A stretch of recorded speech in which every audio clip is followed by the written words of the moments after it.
It is 8 o'clock. Oh my goodness. No, it's not. It's 11 o'clock. Yeah. It's I was close. 1500 UTC. I got a choice of continuing or leaving meeting. Oh, I pushed continue. I would appreciate everybody continuing. Don't let My us aim scare you off the recording. was wrong. So, happy Saturday, everyone. Happy National Square Dance Convention weekend. Yeah. We were thinking of canceling because of this and then realized that Dan and I weren't going. There are probably other people that aren't at the National too. I've seen a lot of really nice posts of pictures and dancing that people have put on Facebook of what's going on at the National. And I'm scared stiff that it might become a cluster. It just too soon in again, as I've said before, I'd rather be paranoid than stupid. Um, so anyway, we can't say anything too nasty about them because several people have posted, we'll be at the National, so we can't join you live, but we plan to watch this afterwards. Enough of my rambling. Well, not quite enough, but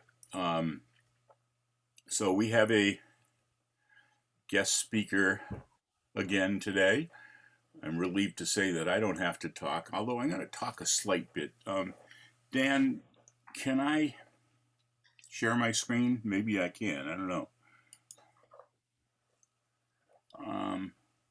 Give it a whirl, see what happens. There it Hey, is. So today's talk is about SSD, and I've been hearing a lot about SSD.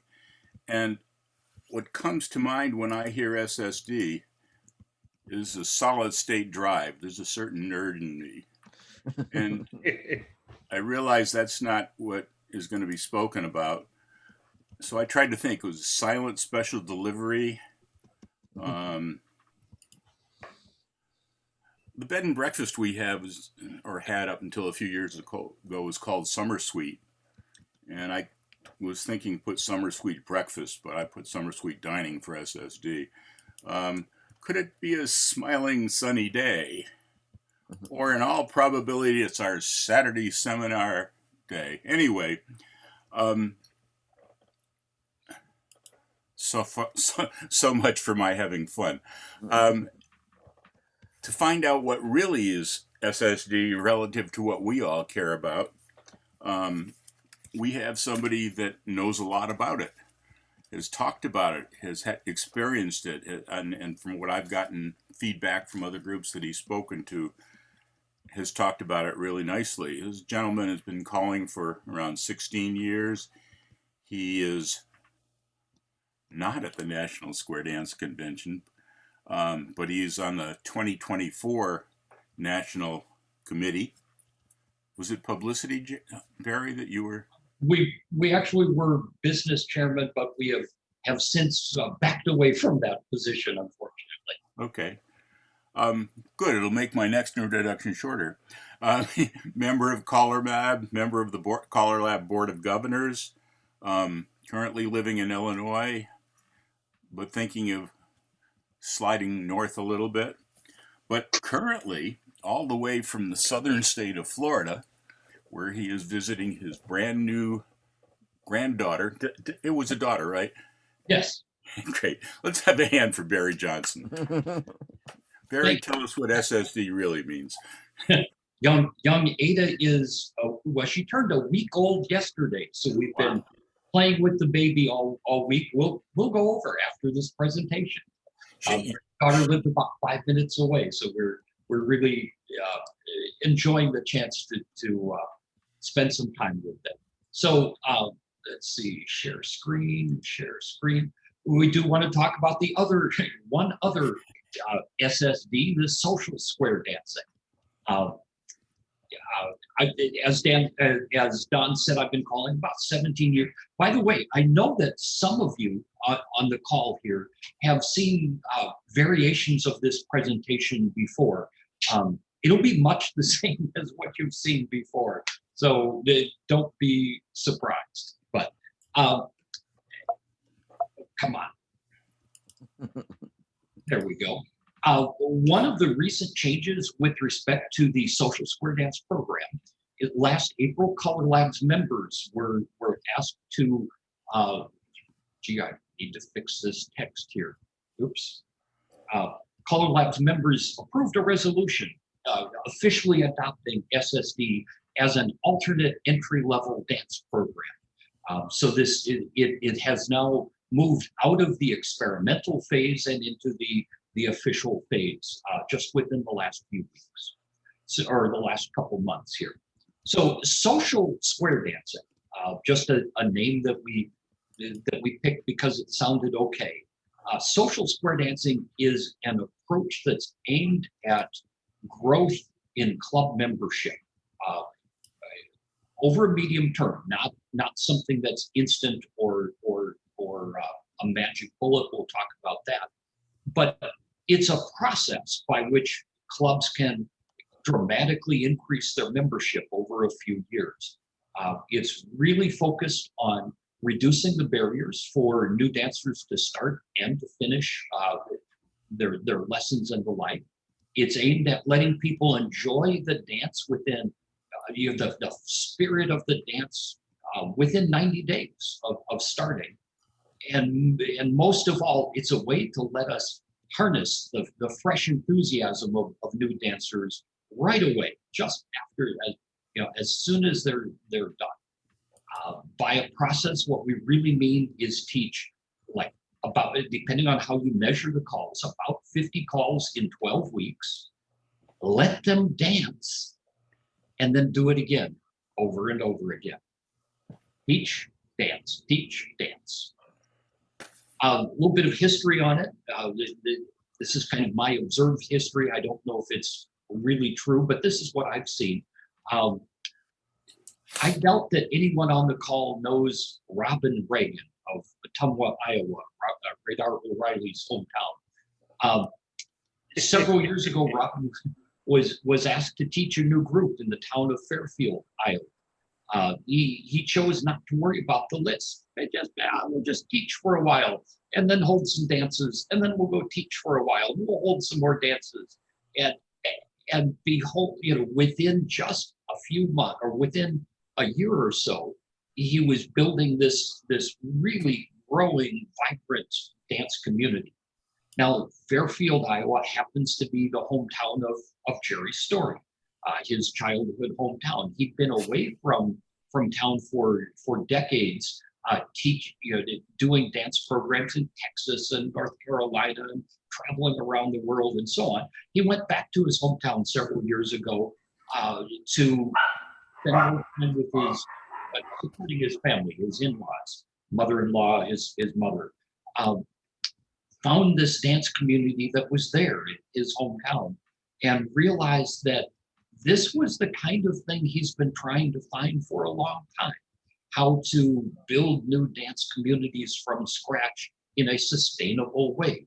Something that works off the base of our activity, not higher up in the pyramid. So Jerry gets out his metaphorical megaphone and a loud voice in many, many different ways, depending on if you knew Jerry, recruited others across the nation and began kind of structuring and formalizing what Robin had been doing. In our area, in the Chicago suburbs, one of Jerry's friends, Bob Ask, took a strong stand. He was asked to teach for two clubs, Woodstock Squares and McHenry B&B, and he said, I'm not going to teach what you want me to. I'm going to teach this 50 call program instead. If you don't like that, find someone else. Well, they really wanted Bob, so they had Woodstock Squares and McHenry initially adopted the program.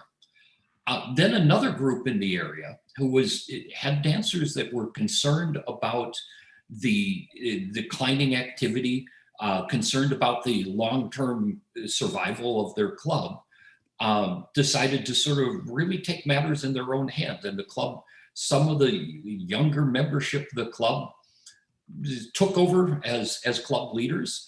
I mean, they convinced others to elect them as club leaders, and they it changed. They began using this same 50 call program and had a great deal of success.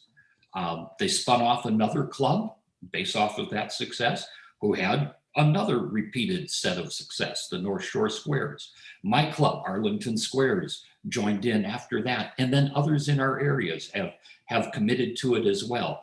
And what we are seeing is that using this program, this technique, this process, we are repeating success in growing club membership in different clubs, different areas, different demographics from more the suburban or in the city out to more rural areas, different demographics, all doing it successfully with average callers. Nobody is an exceptional caller to which you would point at and say, well, it's all because you have this terrific caller there. We're just middle of the road guys, but we're demonstrating success over and over again. Also happening in other places across the country. For example, out in California, Kip Garvey took a club that was down to something like 15 members, grew it back up using this program. In Pennsylvania, there are folks that have 3 different clubs. Just since January of this year, they've added 10 new squares of dancers using this program. We're seeing growth. We're seeing membership. Woodstock Squares, one of the original ones, their membership is up by about 60%. They're still growing. They had some turnover of callers. Bob Asp, the guy that started it, was asked to take over Marshall Flippo's winter program in Tucson, Arizona. So Bob dropped out as their instructor. Lottie Buckby stepped in. Lottie then chose to move to Minnesota. Now they've got another caller in who's actually began calling since all of this 50 call program came into place. He's teaching for them, and their membership's beginning to grow as well, beginning to grow again. Glenview Squares went from 20 some members when they began the program to 90 some members 3 years later. And they're still going and growing strong. North Shore Squares was a spinoff of Glenview Squares. They went from 0 to 60 members in their first 2 years using this program, continued to grow from there. We'll talk a little bit more about them down the way. My club, Arlington Squares, first 2 years on the program, we've increased club membership by about 50%. And then right after that, COVID hit. We did have 14 new dancers in class at that time. We're starting again this September with it, absolutely committed to it. Now, one of the original clubs that started it, working together with Woodstock, was McHenry B&B. They dropped the program. They decided they didn't want to go in this direction. Their membership has continued to decline. They went with a different instructor for a while, stopped doing that. They're about to get started again. I'm not sure if they're going to commit to this or not. But what we're seeing, those people have embraced the program, are seeing growth. So how does this work? Why does it work? We've talked for decades about reasons why it is that we lose dancers across the way. Many, many reasons. These are just some of them. Notice the 2 at the bottom there. The long time until the next start of class. If you teach lessons just once a year, as many groups do across the country, around the world, if you only teach once per year, if you have somebody that's excited and wants to bring their friends, it's a long time until the next class starts. And then by the time you've done that, you've invested so much in in that first round of folks that it takes another year for their friends to be able to really get up to speed and dance with them. So there's the big gap between beginners and graduates, and that means that friends can't dance with their new friends they brought into activity, dance at a dance with these friends, sometimes for a year or more. That's a long, long time. So the Social Square Dance program gives us improvements in all of these different things. When you look at recruiting, if you talk about dancing in 90 days, that sounds so much better than explaining to somebody that you're going to be teaching for 5 months or 9 months worth of time before they can really be considered dancers. You know, yes, we all want to say that every lesson is a dance, but you want to be able to, they want to know that they can do this outside of the lesson structure, and being able to do it relatively quickly. Dancing in 90 days gives, more people are willing to engage and find out information about lessons coming in the front door than other ways. We find that holidays oftentimes get in the way of our lessons. We lose people, particularly around winter holidays or the like, that don't come back. Well, we can schedule the lessons so that they're completed before the major sets of holidays or start afterwards. You can work around the holidays so that they don't really interfere and plug in extra days off in the middle of your lessons. If you teach multiple lesson sets per year, 12 weeks lets you teach 2, 3, maybe even 4 sets of lessons per year. If you have people that are, unfortunately, they have to drop out. You know, maybe they get ill for an extended period of time. Maybe they have to become a caretaker for somebody. Maybe they break a leg. You know, I've had all of these things happen. By restarting lessons soon, in just a few weeks or next month, you can get those unwilling dropouts cycled back into the program again very quickly. You can also get those that go through the class and they really aren't prepared to dance at dances. They didn't quite pick it up as well. You can run them back through the process again in just a few weeks, instead of having them, you know, why don't you come back next year and join us again? If these kinds of things help you retain dancers throughout the process. The other part about it is that we intentionally, in order to get the lessons done in 12 weeks, we intentionally skip calls that are perceived as harder to learn than others. We try not to overwhelm new dancers with new material.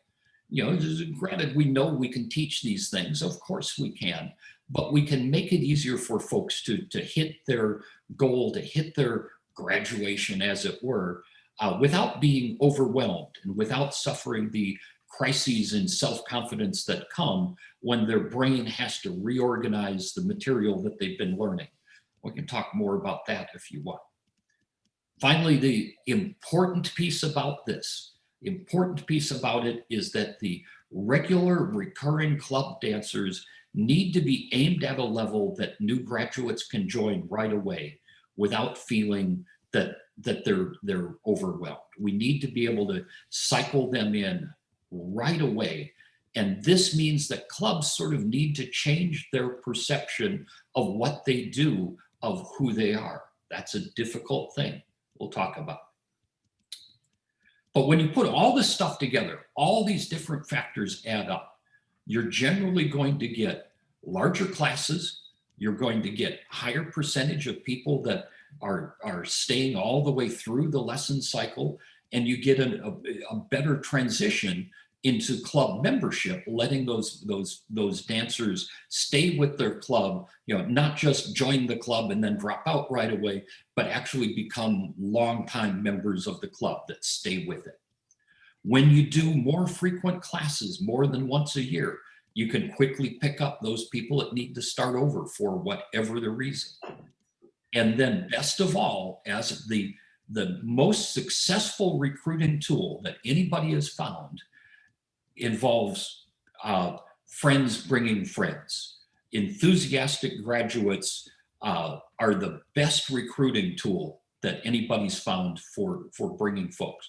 And when you can harness that enthusiasm and get them to bring their friends right away, hey, we just got through with this, why don't you come join us? You know, it starts in 2 weeks.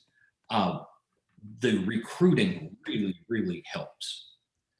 Now, because these are incremental improvements across many, many different areas, they're small improvements in many ways.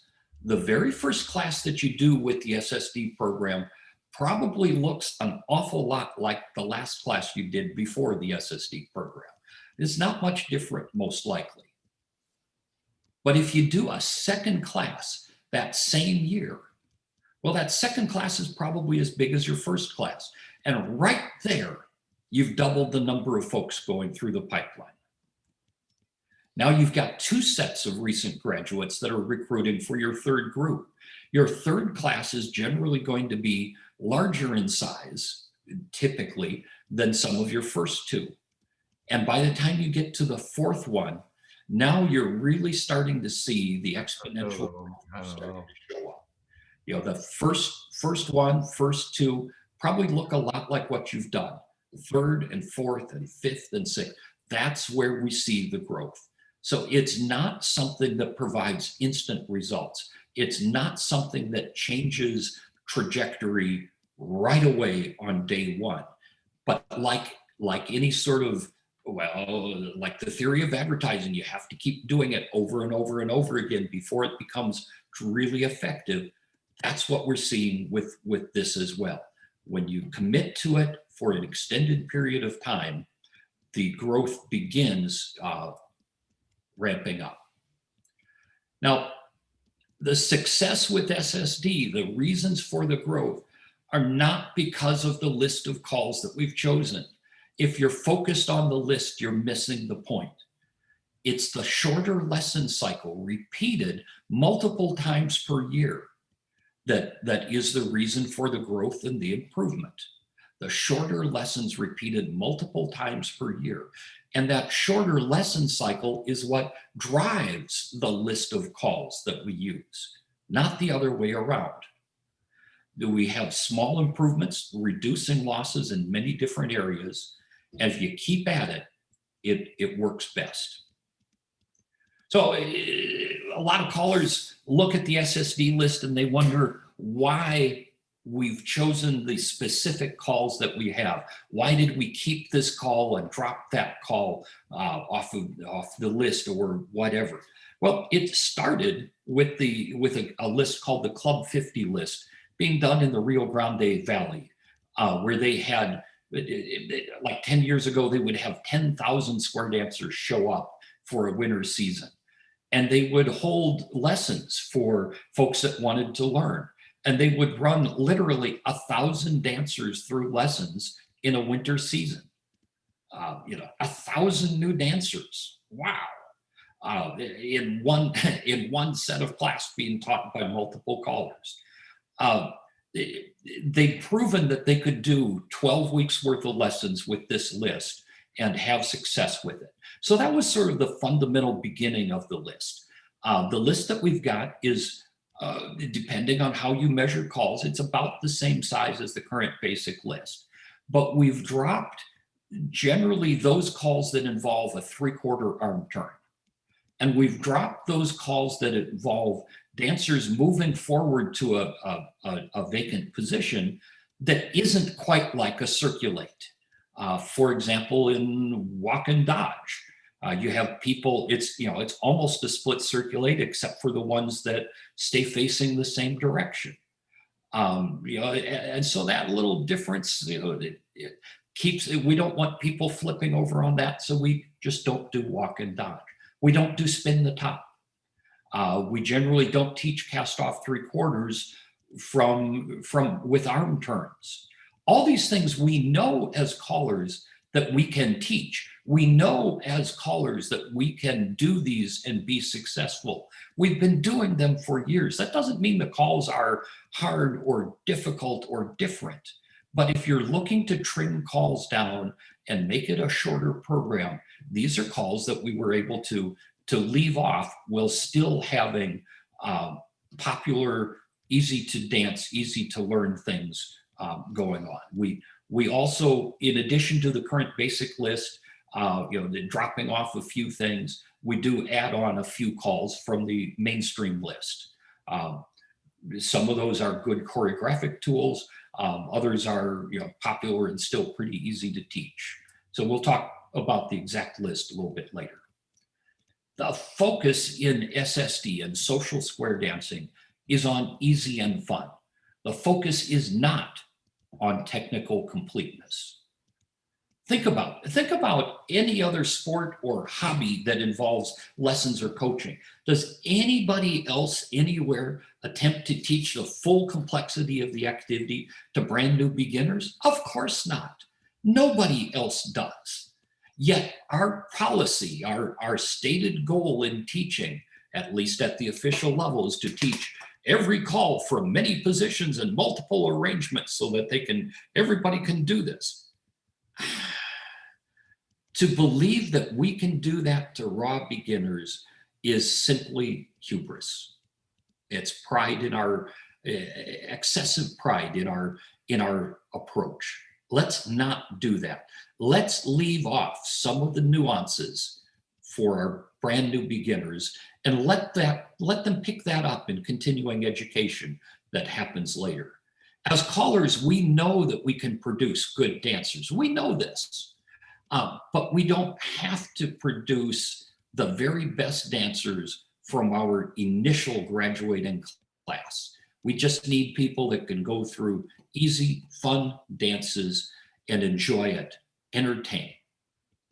So we want them, once they get out of the lesson type of world, the club dances need to be at a level that they can succeed at. But yet we shouldn't be calling trivial dances. We shouldn't just use, swing through, boy, run, Ferris wheel, centers pass through, swing your corner over and over and over and over again. There are many ways that we can use things that are different but not difficult to do. We can use a lot of symmetry in things, maybe symmetries that have been underused in the past. Swing through and left swing through. From facing couples, left swing through, girl run, bend the line, flutter wheel flows just as wonderful as swing through, boy run, bend the line, reverse flutter wheel.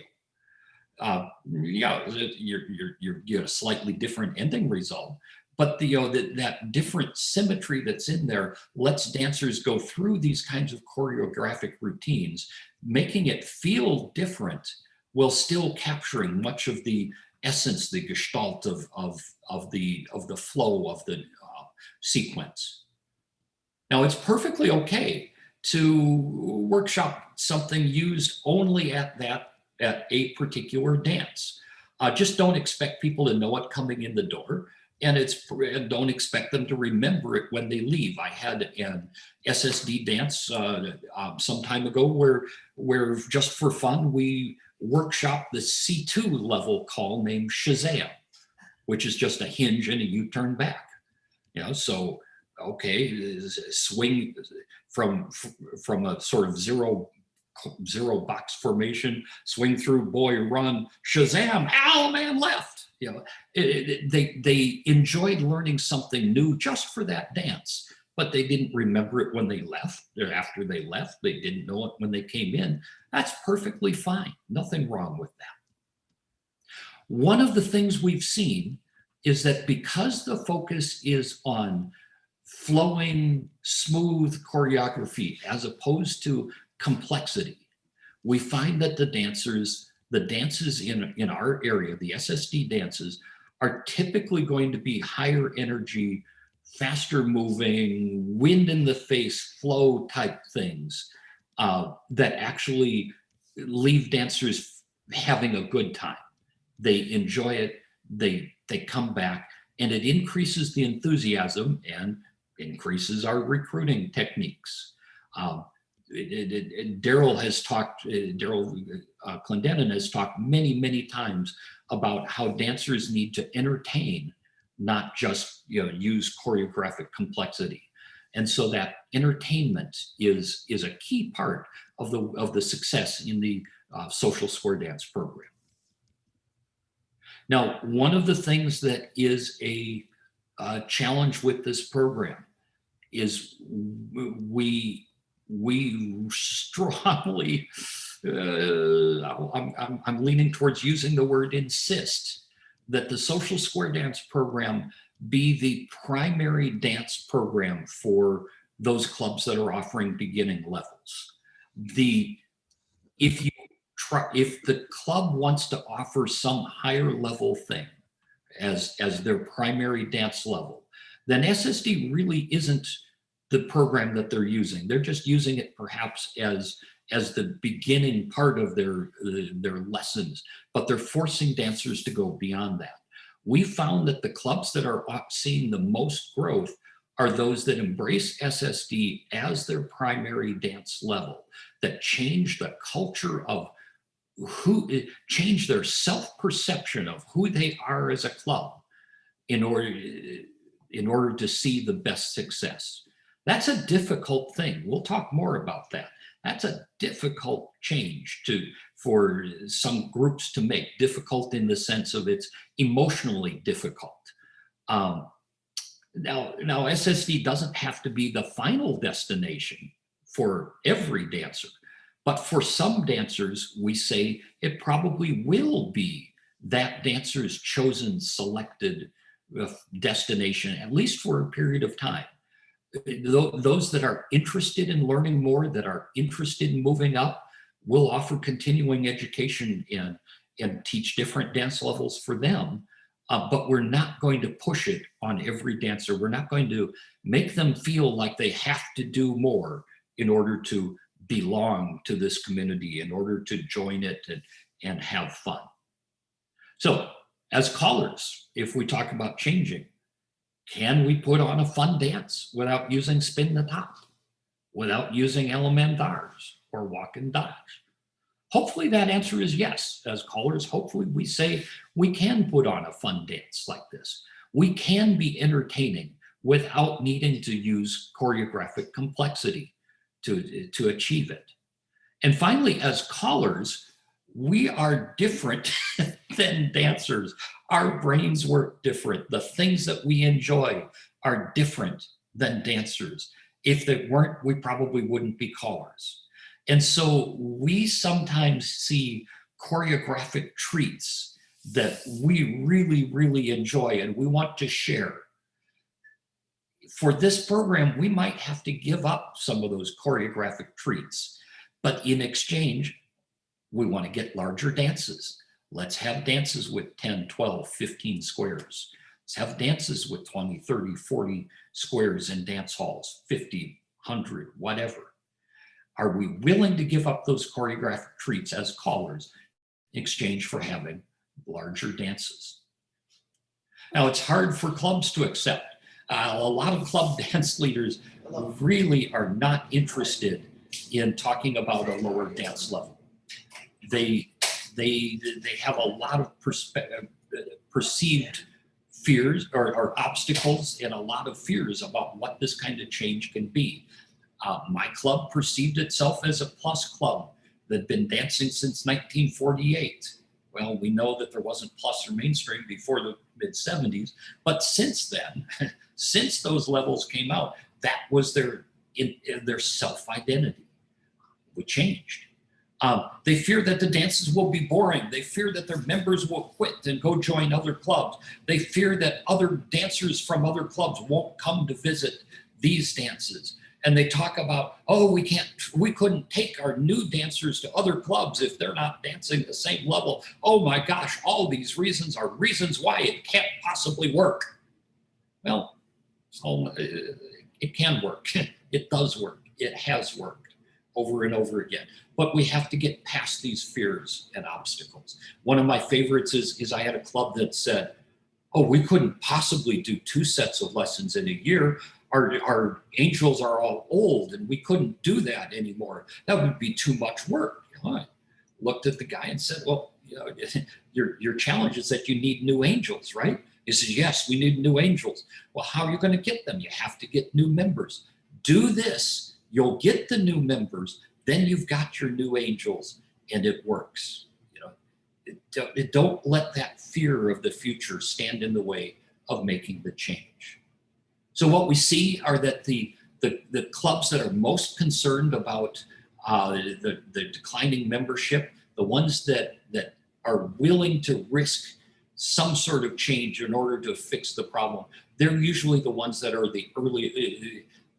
the most likely adopters of the program, or at least the first adopters. We see groups that are willing to talk about it only after they see someone else locally having success. We see other groups that just say, we're not going to change. You know, even if their membership is declining, they just say, this is who we are. We're not going to change. Okay, that's fine. They don't have to change. We don't ask them to change. If they're not willing to change, they may be at risk of dying out. Perhaps they'll do just fine. That's okay. But if people are interested in making a radical change in their growth level, this is who we want to talk to. This is who we're talking about. Now, once you see the first club showing success in an area, then other clubs in the area are willing to follow. And once you get like 2 or 3 clubs showing success, now maybe local associations begin to talk about it, and then even more clubs begin to change. You know, and so at the club level, the question is, are we willing to risk this change in order to get a good chance at better growth? If that answer is no, okay. But if the answer is yes, then this is a good thing to talk about. It's not an easy change to make. It's not an easy thing to switch from a higher level dance club to one that uses this 50-call program as their primary dance level. You have to look at it from the perspective of new dancers joining the activity, coming out of lessons. How much floor time are those new graduates going to get? If somebody designs their dance evening so that the newest graduates can only get like 2 tips in a night, that's not enough. They're not going to feel like the dances are for them. It's an important point. We want the new graduates to feel like the dances being held are dances for them. And yeah, there's other people there, but they want to feel like it's at their level. So we recommend that the first tip, the last tip be SSD, and at least half of the square dance tips in the middle be SSD, so that the majority of tips are ones that the new dancers can dance at. If you've had a club that wants to dance multiple levels, mainstream together with SSD, together with line dancing or round dancing, it's getting tough. That's an awful lot of different activities to cram into one evening. Again, look at it from the perspective of the new dancer. Sometimes this means you have to make really hard and difficult and painful choices about things to drop, about things to cut out. I don't want to underestimate that. I don't want to say that this is easy. It's not. It can be painful. But the results have been, in many ways, better than expected. The experienced dancers in our area are reacting to the SSD program better than we thought they would. In this area, it's typically plus level dancers. We're finding that many of the plus level dancers are happy to dance tips that are more flowing, a little bit faster, higher energy. I won't say hot hash. It's not quite that really quick and fast type stuff, but certainly something that is just more fun to dance. If we have experienced mainstream dancers come into the area, most of them don't even realize that we're not using all of the mainstream calls. Afterwards, did you have a good time? Oh yes, we had a good time. This was a great dance. Did you realize you didn't use spin the top all night? We didn't. Oh, okay. We find that some of the experienced plus dancers just really enjoy that energy level. And we also find that some of our experienced dancers are choosing only to dance at the SSD level. They're dropping out of the higher level activities, falling back to SSD, whether that is because of declining skills, whether it's because they feel better about that and they're looking to have higher success on the dance floor, whether it's because they never really enjoyed the more choreographed. the choreographic complexity, whatever. There's a number of different reasons why some of our long-term dancers are preferring now to only dance the SSD program. In my club, we were very worried about guest attendance. We were one of the first ones into to use this program. We were concerned that other clubs would not come to our dances. We were willing to put up with lower guest attendance in exchange for higher club membership. We were surprised. Our guest attendance has increased since we switched to social square dance, to the 50 call program. For example, we dance the second, fourth, and fifth Fridays of the month. Our second Friday dances have always had more competition, had lower guest attendance, to the point where some of our second Friday dances were down to 2 and 3 squares. And now we're seeing typically 4 and 5 and 6 squares at those dances, on those second Friday dances, doubling the number of dances, folks at our dance after we've switched to SSD. We're doing better than we have in any of the previous 10 years. Not as good as the 20 square dances that we had 20 years ago, but we're certainly up to 10 square dances, not uncommon for us anymore. And we're seeing the growth. We're expecting to see that growth rate continue.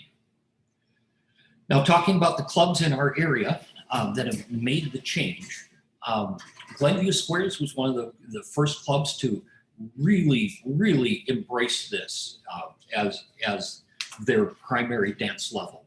They made the difficult decision to stop doing round dancing. Round dancing has been quite popular in our area, and they made the heart-wrenching decision to just do squares only.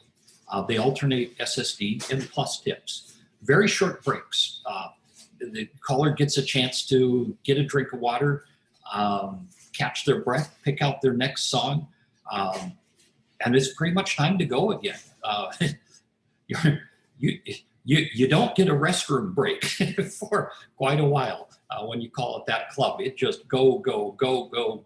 They do take one longer break in the middle of the 2.5-hour dance, about a 15-minute break in the middle. And at that point, people socialize and they have some food and chat, and they'll do some announcements and things like that. What we see are that the majority of the dancers are on the floor for every SSD tip. Very few dancers sit out the SSD tips. The nonstop action, go, you call, some people never leave the floor for a while. If they do leave the floor, it's because they're tired and they want to sit, not because they have to go sit for some reason or other. So it feels like a convention with callers, one after another. Callers at that club work harder. There's no breaks. You're doing more tips. But I'll tell you, as a caller that's experienced that, it's a lot more fun because we have complete control over the energy of the dance. The ability to program energy levels in the way that we've talked about in caller schools and the like really does work. And you can plan out your evening and not have it, not have the energy of the dance switched away with other dance programs sliding into the middle of it. To be honest, since we're talking to callers, callers get paid more at that club because the money isn't split with the cuer, and their gate, the number of dancers at their dances is generally larger than most of the other clubs. So we work harder, we have more fun, we get paid more. I'm kind of liking this. Don't want to understate the stress involved in making that change. There were a lot of discussions. It did cause a rift within the membership. Some members did quit, join other clubs. I know at least one guy that says, I will never be in the same room as those other people again if I can help it. Okay, sorry you feel that way. I know another guy that says, they kicked all of these old members out. Well, no, they didn't kick you out. they did something you didn't like, but there has been some resentment as a result of this change. However, that club went from 20 members to 90 members. Far stronger, far larger than they switched, far healthier as a club. They're now one of the most dynamic and vigorous clubs in the area. Some of the members of that club, happy with the way that was growing, started their own SSD only club 10 miles away. That was the first new club in the Chicago area in decades. They worked with their local park district, recruited, went from 0 to 60 members in their first 2 years. And then they continued growing after that. Now, to be honest, they worked with their park district for a year or two before they created the club, sort of seeding with some local lessons. But then they went ahead, built the club, started it, got members, and joined right away. That's a group called the North Shore Squares. They've published some articles about their journey and their success that are readily available. My club joined after seeing Glenview and North Shore Squares. I had to really kick off the conversation by doing what Bob Asp did, insisting that if they wanted me to teach, then I was going to teach this 50 call level and nothing else. And if they wanted to do something else, they'd have to find a different teacher. Well, that was enough of a shock to begin the conversation. And once the conversation got started, then we could talk about how to make a change. We could look at some of the other ways that it was working. And eventually all the club members generally all were in favor of making the change. We did have one vocal objector who's remained with the club, but she said, I wish we'd stayed a plus club and we only did plus. But she still comes, she still supports things, and that's fine. Our biggest challenge was on how to change the dance format. Lately, what they've been doing is alternating SSD and plus tips almost continuously, one right after another. But during that 15, 20-minute break in the middle of the dance, they have a cuer that comes in and cues their pre-rounds before the dance, and then 15 to 20 minutes of nothing but rounds as the break in the middle of the dance. And all the rest of it is alternating SSD and plus tips. On the other hand, in our Chicago area, we've had a number of cuers retire here lately, and rounds may no longer be an option just because of a lack of cuers. Dancer portability. Some people refer to, quote, the myth of dancer portability, pointing out that the newest dancers are often the ones that are least likely to travel. Certainly there are club members that encourage their new dancers to go with them as they travel to other clubs in the area. If you have clubs that offer different dance levels, yeah, that can affect who can go where to dance. On the other hand, if you're the one offering the level that everybody can dance, then everybody can come to you. And if you can't go to everybody, well, that's not that much of a challenge. On the other hand, you can also bring in a mix of callers to a club and have your club dances feel like you're going different places. But once you get a second club in the area willing to help, now you've got a partner to work with. You can exchange dancers, and it really does go well. But it can work as the only club in an area trying to implement. It certainly can work. It has worked. It does work. This area, we don't have any weekend or convention weekend dances at the mainstream or at the SSD level. All of the special weekends are plus. So we just don't talk about special weekends with the new dancers. Not until they express an interest in learning more, then we might start introducing some of those other topics. Our local association has agreed to turn our what was our mainstream hall into an SSD hall for our two big association dances. It now often has more squares than the big hall at the plus level. Of course, that SSD hall also has better chairs and seating and tables, and the food is right there, and the sound doesn't echo as much as in the other place. So there's even though the floor is carpeted, it maybe has other advantages, but we often have now in the Chicago area more dancers in the SSD hall at our association dances than at the big hall, as it were. For our state convention, because of the success we were having, we were going to replace the mainstream hall with an SSD hall for the 2020 convention. COVID knocked that plan awry. We didn't get a chance to do that. And then this year's 2021 convention was also canceled. So I'm not sure what's going to happen in 2022. My guess is that we probably will just offer SSD instead of mainstream, and go with that and let people learn and enjoy it. Nationals this year is offering some SSD dancing. In my opinion, it's not enough to entice an SSD dancer, somebody that danced only that level, to come to the nationals. Then again, the number of new graduates that immediately go to nationals their first year, that's pretty low. Some do, yes, there are some, but most of the time the brand new graduates aren't willing to go to typically state and national conventions, at least for a couple years. So one of the challenges people say when they look at this, so close to mainstream, you're only missing like a dozen calls. Why don't we just workshop our way up to it? The SSD program is the current Caller Lab basic program, minus a few calls, minus do paso, walk around your corners, seesaw. But then we add centers in, cast off 3/4. We add single hinge. We add slide through as a variation of star through. We do have tags, the tag family. We have scoot back, recycle.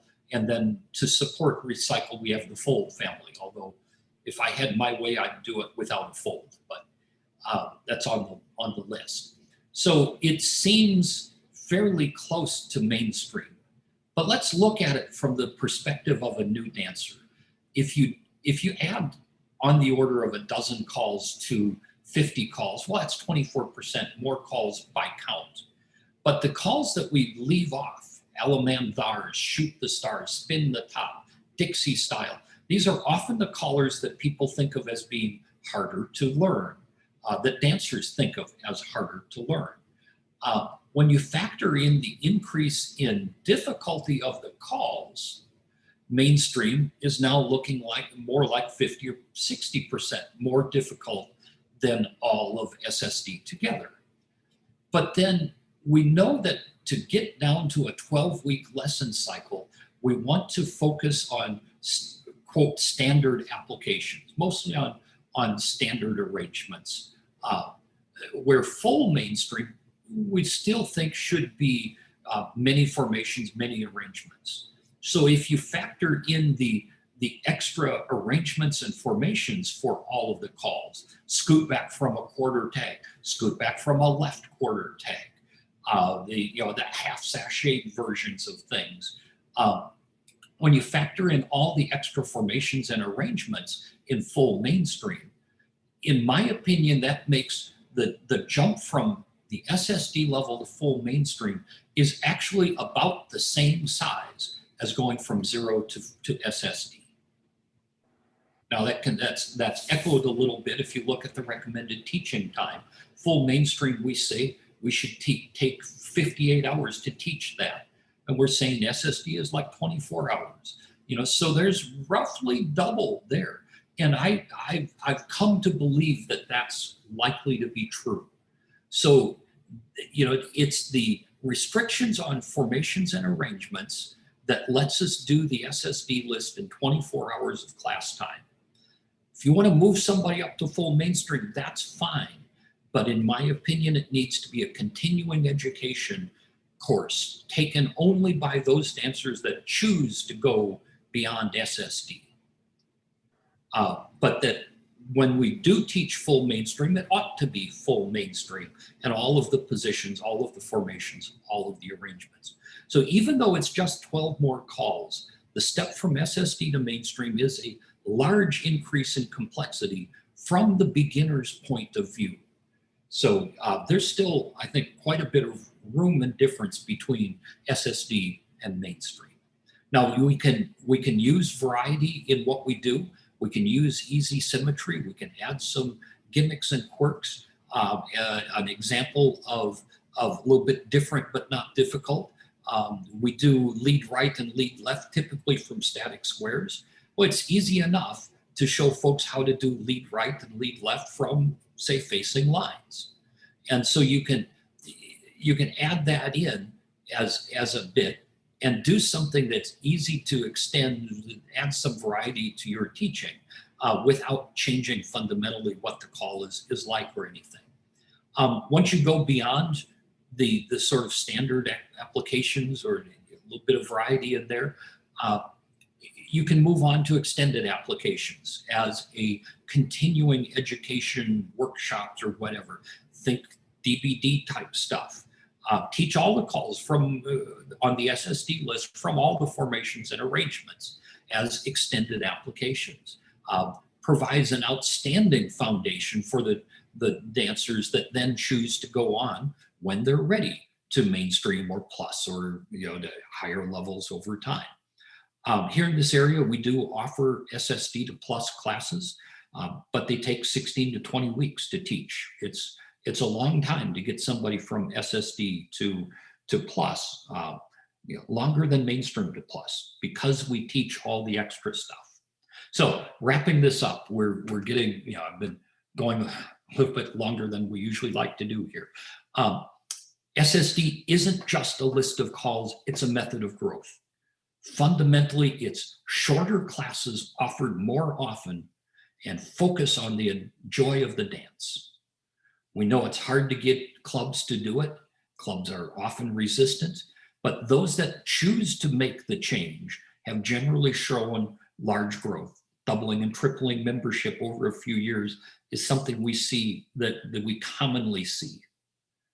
And everybody needs to recognize that making this kind of change can be traumatic. It is emotionally difficult for clubs and club members to change their self-identity or the way they perceive themselves. So I don't want to understate at all or say that this is a simple thing to do, but it is one that has shown success. If you Google Color Lab SSD, the teaching guide is out there. It has a bunch of suggested lesson plans and sample choreography and stuff, a lot of suggestions. There's a SSD frequently asked question list, 17 pages long. There's a lot of frequently asked questions, but it discusses a whole lot of different topics and things related to this program. We've got a Facebook group with over 1,000 members called Social Square Dance. And the Color Lab knowledge base has got a lot of information on this as well. Having said all that, thank you so much for listening through it. Those that have heard this more than once before, thank you for sitting through it once again. Certainly enjoy your comments, questions, and discussion. Back to you, Don and Dan.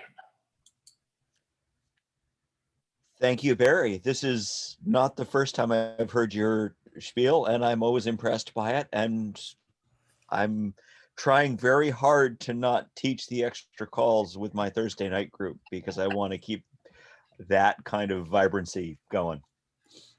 I finally found my unmute button. So the hour is up, or will be in a minute. So let's do some official stuff and then go into the good part of discussion. Not that the past part wasn't good. So let's start by Barry, really thank you for the presentation, and it's brought up a lot of thoughts and comments that I want to discuss, but I'll try and keep quiet for a while. I had heard before that you do a presentation on this and that it's good, and the rumors are true.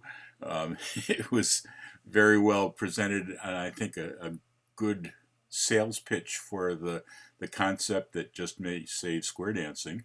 I want to thank Dan again for engineering, where he should be celebrating in different ways today. Good job, Dan. And I want to thank you guys for coming. I've been noticing that we have fewer and fewer people each week. I think part of that is the national convention. Part of it is people are actually starting to dance again. Part of it, at least in the northern hemisphere, is it's summer and there are better things to do. But we do have a nice group here, and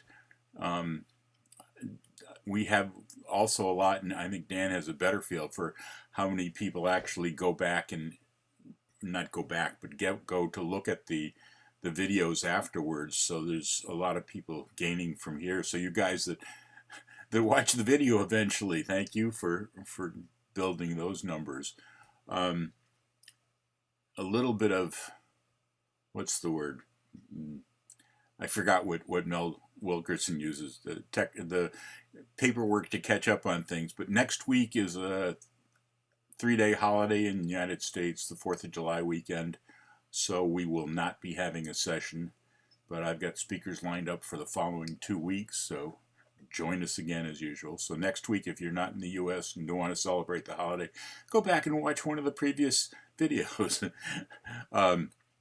And usually when I do the thing, and I also, again, the hour is up. If that's all the time you've had dedicated, feel free to abandon us.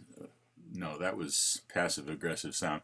But feel free to not feel guilty if you have to leave. And what I usually say for the end, and should have this time, is, and I'll go back to the beginning and let's have a hand for Barry, especially on your vacation-ish kind of thing, Barry, for joining us. I'm going to start off with a couple of comments. I've heard a lot about the SSD superficially, but not in depth. A lot of it overlaps stuff I've been thinking of for many years. But the part that you said, Barry, that I really enjoyed was hearing the history of it. I hadn't heard that, and that was a good thing. And I'll throw in my comments more later, but anyone else want to pipe in, talk to Barry, talk to the rest of us? Comments? Well, I'm waiting for somebody else to show up. I will note that I put through in the chat that we also had Bruce Holmes from North Shore Squares talk with us about 9 months ago. So I saw Hannah and Lars on mute. Yeah, I do have a question about the SSD program. How long has it been going on, and over the time, is it still the same number of dancers continuing to dance, or does it decrease a little bit? The program itself really started in our area about, Christine, when did we start it at Woodstock? Was that 4 years ago, 5 years ago? I think about 5 years ago. It has to have been that long. 5, maybe even 6. Let's see. I finished 14. Christine is a member of two of the clubs that we talked about, the Woodstock Squares and Glenview Squares, and is one of our newer callers that's coming up and focusing on this program as well. But what we've seen is that the larger class size and folks continuing to come into these clubs, that's a trend that continues year over year. We are not seeing it abate. We are seeing strong new dancers joining. We also see that the dancers we retain the dancers better than we did before switching to this program. Those that complete the lessons, join the club, they continue to dance with the club over a longer term. Now, we do offer continuing education for them to grow. We do have some folks that initially learned SSD and have gone on to dance various challenge levels. Okay, that's fine, good for them. But we also have a number of dancers that learn the SSD level, and they're happy with that. That's all they want to do. And what we're able to do is keep those dancers that we would have lost, that where the other levels would have been too much for them to really, we're keeping those dancers. So I think the answer to your question, Hannah, is that yes, we are retaining dancers better. They are staying with us for multiple years. While the influx of new dancers continues as it was. So crossing our fingers as we come out of COVID, we're hoping to see all of our growth resume back again. The other thing I'll just mention, I'll toss in, the Color Lab Board of Governors has recommended this dance program, this SSD program, as a way for clubs to rebuild their memberships after the expected loss of dancers because of COVID. Now, if we don't lose dancers because of COVID, that's wonderful. But if we have clubs that take a big hit, this is a recommended way to build back up again. There was a voting not long ago about SSD in Color Lab. I voted for. I've never done SSD, but it is very close to my feelings about how to keep dancers. And like we have a gentleman here that I know personally, it's Brian. He looks tired. It must be very late in the night or early in the morning, but he's one of those people that calls a wonderful dance with very few calls. And that's the idea, I think, of SSD. Very much so. And Daryl is another strong component of calling good dances with fewer calls. But at the same time, it is a little bit different for some callers to change their way of calling into doing this instead. And I can imagine that it can be a problem maybe in the beginning to find callers that are willing to do this. Oh yes, as we bring some national callers into our area that maybe don't have a lot of experience with it, it does disrupt their regular flow of things a little bit, because when you tell them you cannot use walk and dodge, well, that's the only thing they can think of. Every chance they get, they see where walk and dodge would work. Boys circulate, girls slide over. No, just stop doing that. So there is a bit of an adjustment for callers that are new to it. On the other hand, certainly those callers that are experienced in teaching have been used to working with subsets of calls for a long time. And so it's easier for us as teachers to fall back into that mentality and adapt to just, okay, this is where we are in the lesson program. And so it's not too bad, but there is an adjustment, yes. Misha, you had your hand up? There's the mute button, almost. There it is. Yeah, I was typing in the chat, and if I don't click over, it doesn't, my spacebar doesn't work. So I did have a question. Have you had any success with clubless classes being sustainable? I'm planning on starting a class myself, but I'm not attached to any club. So yeah, that's fine. We talked about North Shore Squares and Bruce Holmes. Bruce actually did exactly that for about 2 years, where he just worked with park districts teaching and offering stuff. And then as time went on, when it was the right time, he talked to to the dancers that had been through his program, and the dancers decided to form a club. It was their choice. On the other hand, forming your own club doesn't have to be anything formal. You just hold a dance, find a place, hold a dance, and so yes, by all means, doing this without the support of volunteers behind you is certainly a very possible thing. It's a little more work on your part. Getting volunteers to help do some of the administrative things is always nice, but there's a lot of folks that have just fine success without that structure. So congratulations, good luck. I hope it works well for you, Misha. Thank So, you. I've already had to change venues once, so One of the headaches, yes. yes. So Barry, one of the first questions that comes to my mind, um, to me, it sounds like SSD is somewhat of a relaxed program. Not only not teaching the more difficult calls, but providing variety instead of challenge, and just fun of dancing. How do you? I did some math here, and it looks like you're teaching around 4 calls per night.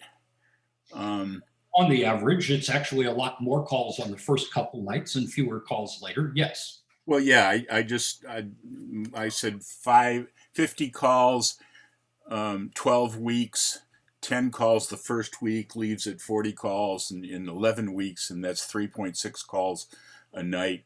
How do you teach 0.6? No, it just, that seems a little bit, I guess on a relaxed level, I'd think more of teaching 2 calls a night instead of 3 or 4. Not that it can't be done if you rigorously plan your evening, but just questioning that. Part of it is taking advantage. Well, part of it is how you number and count calls. Our flutter wheel and reverse flutter wheel, 2 calls, or are they two flavors of one concept that you teach? That's one way of looking at it. If you look at it as little variations of the same conflict, well, then the count of calls kind of reduces. Swing through and left swing through, are that 1 call or is that 2 calls?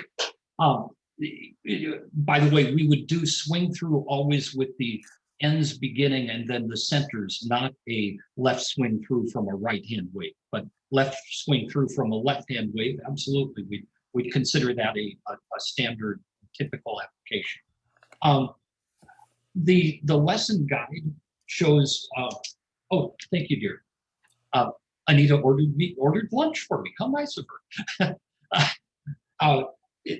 The lesson plan or the lesson guide, the teaching guide, lays out a suggested curriculum over time that includes pacing of learning.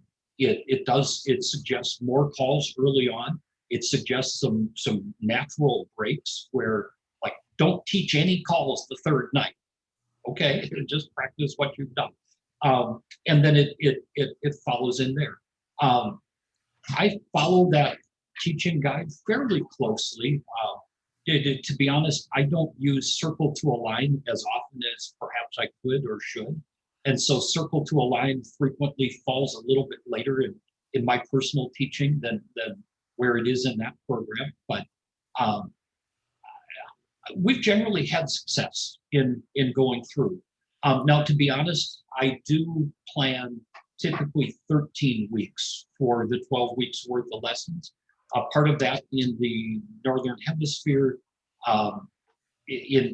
sometimes in winter, we have weather-related delays, or then maybe there's something that came up where too many people were away and I needed to redo it. So actually, I do teach it in 13 weeks, just allowing for that 1 week off that might happen. And if we get through the season without a delay, well, then we just have an extra night of practice. So I think it can comfortably be taught at that rate.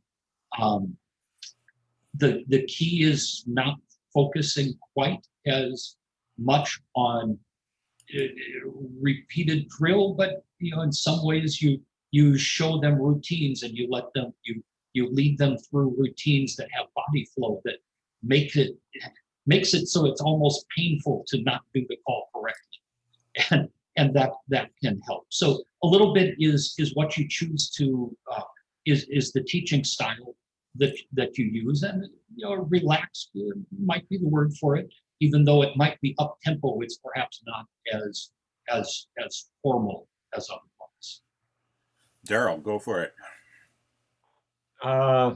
Barry's mentioned my name more than once here. Thank you. I think, Barry.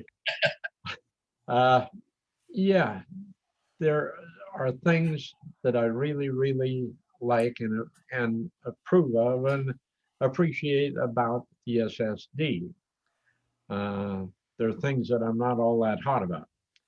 the two main things that I see with the SSD that are very, very important and should be done, should be held to very strictly are the reduced number of applications. Now, if and I'm not thrilled with all of the applications that are in the teaching guide. That's one of the places that I'm a little bit iffy on. Now, I've spent several months studying the SSD, talking with dancers, talking with callers, trying to get a feel of the best way to implement it in an area. I'm in a metropolitan area. I'm also in an area that is primarily mainstream. There might be one plus club, maybe two out of the whole metropolitan area. Everything else, and pretty much in the whole state that I live in, is base level of mainstream.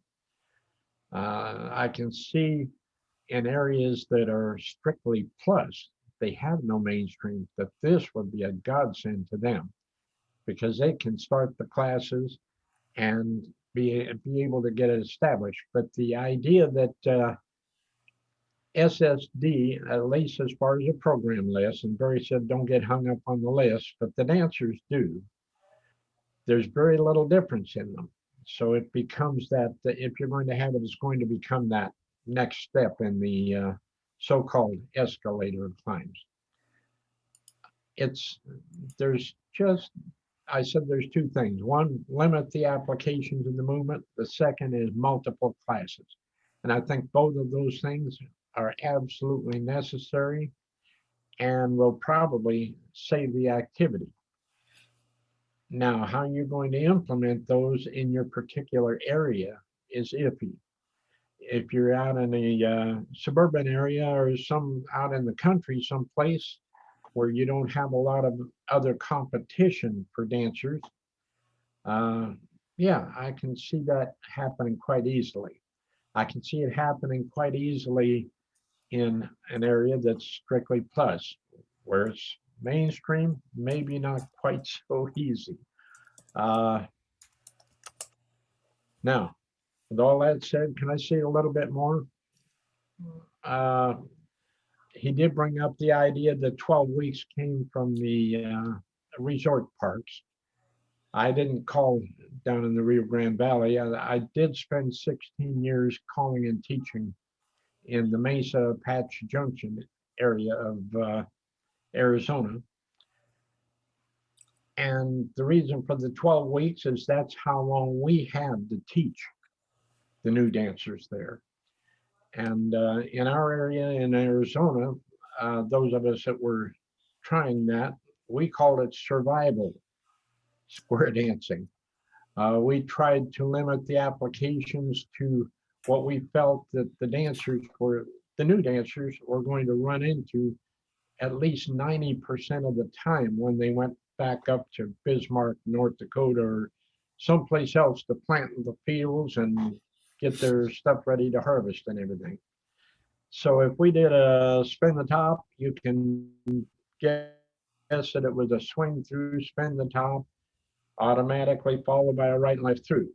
Because if you're going to call swing through, spin the top, you better call right and left through at the end of it, because they're going to do it anyway.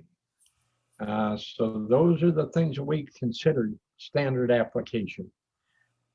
And at the time that I was in Arizona, we had 14 top national traveling callers there. And so it was quite simple to decide a list of what actual standard applications were. Because during the summertime, when our programs were shut down during the winter, we were out on the road. And if you're in a different town every night, going from the East Coast to the West Coast or vice versa, calling to a different group and walking in, you knew pretty well what everybody could do. And that's the way the list needs to be made up. That's what I would call standard applications, period. So yeah, it's a great idea. It's a great program. It's not particularly new.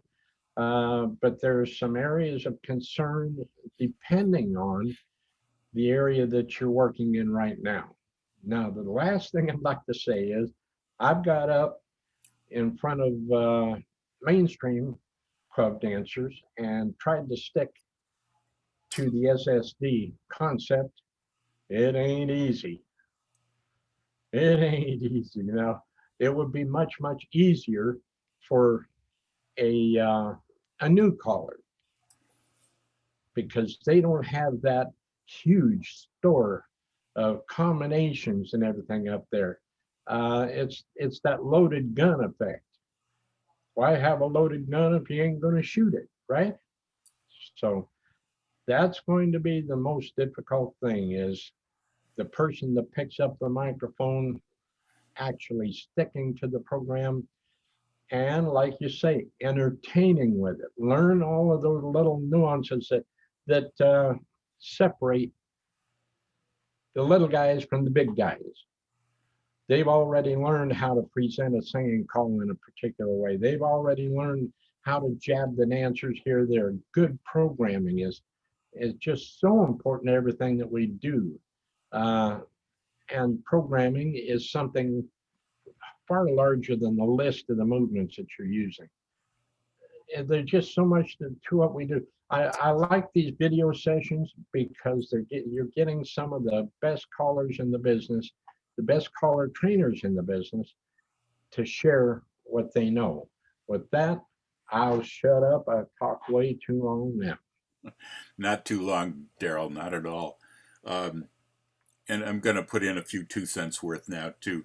For a long, long time, I've felt that it would be great to have a smaller, shorter lessons, more frequent lessons, not necessarily all position, but basic standard formations. And many years ago, Color Lab came up with the community dance program. At that time, I was really hoping for a program that would have the look and feel of the activity that we know and love, that feels like challenge, but is really just variety. And instead, they came up with more of a party night gimmicks and traditional kind of thing, and I was disappointed there.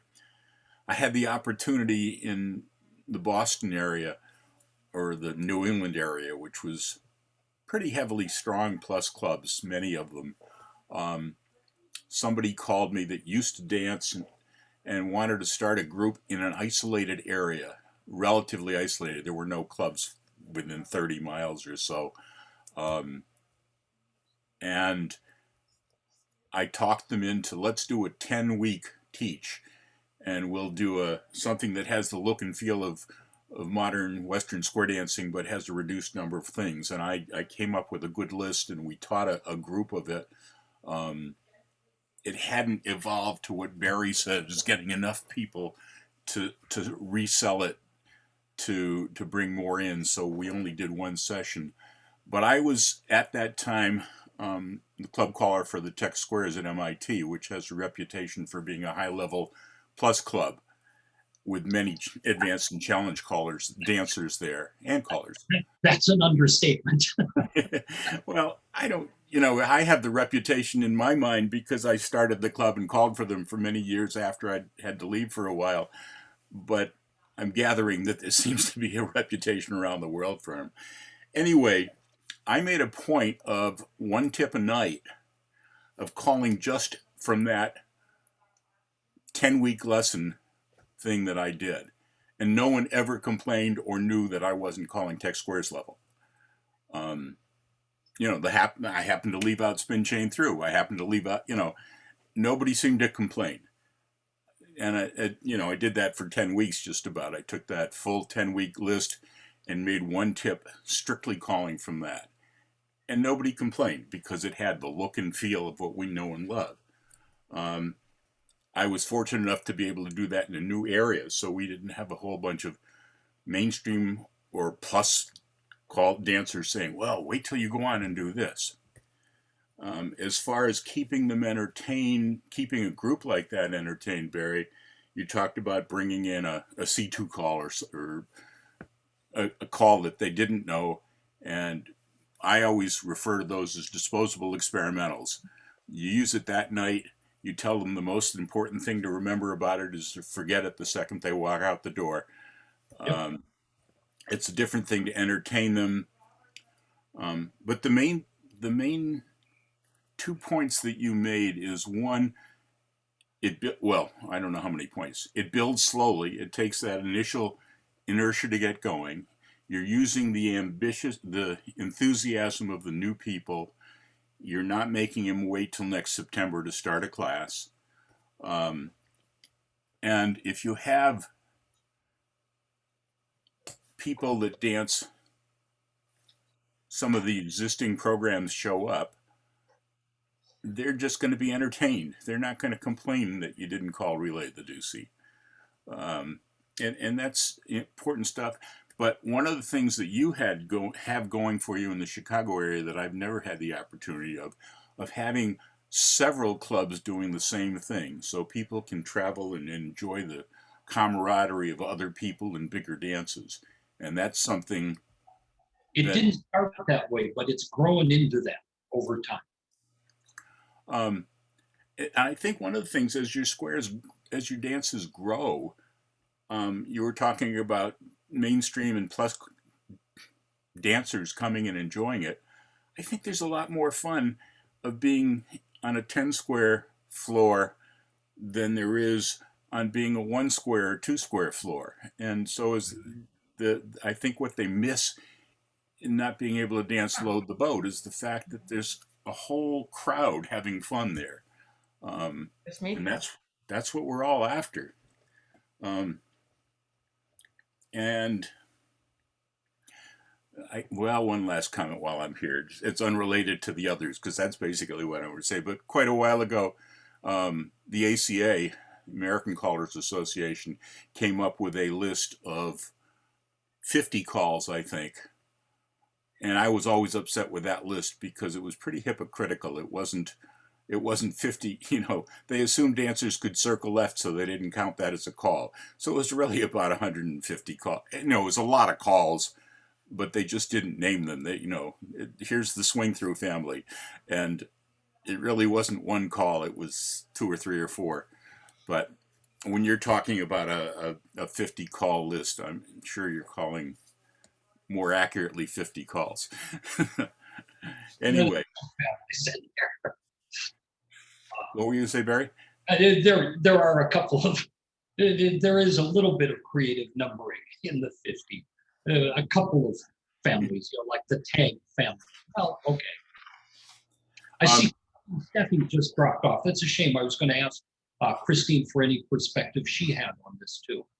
Perhaps next time we can capture. Yeah, I do. I did want an update in the Chicago area as more and more clubs have talked about coming out of COVID. SSD seems to be the way, and 2 other clubs are considering, actually Fox Valley will probably do SSD. So what's occurred in the Chicago area was when the 2 clubs that founded SSD in the Chicago area started SSD, we did have that problem of where do our dancers go, but then Glenview quickly picked it up, and when they started offering it, they started offering dances. So what's occurred now between all the 4 clubs now offering SSD and offering SSD dances is they're geographically relatively close, and the dancers are having a blast. And like Barry said, at the association dances, that room with SSD mainstream is the most populated room and the most fun, I think you could say. And the callers have really really taken to heart SSD and made it a fun program. Christine, by the way, Naperville is talking about switching as well. Yep. Okay, good. Yeah. So Chicago area is almost going to be SSD.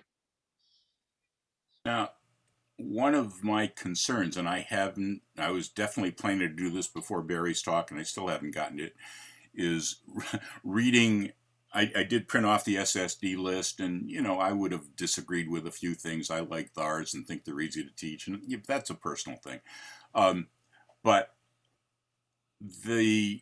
what little I heard, I haven't looked at the teaching orders and the teaching suggestions, but as those of you who have been watching this series for a long time, I did a session on teaching and teaching order and teaching so people will learn, because I feel strongly about it and have had a lot of success with it. And then a few weeks later, Barry did a session on how the brain works and how that translates to the body working and such, and confirmed the background of a lot of the things of my principles.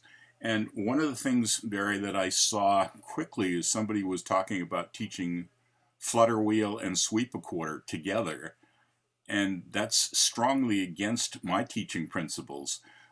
Teach one and then the other. And so I was concerned, that's why I wanted to read more of that. I'm concerned that as good as the basic idea is, that maybe the application of it isn't as good.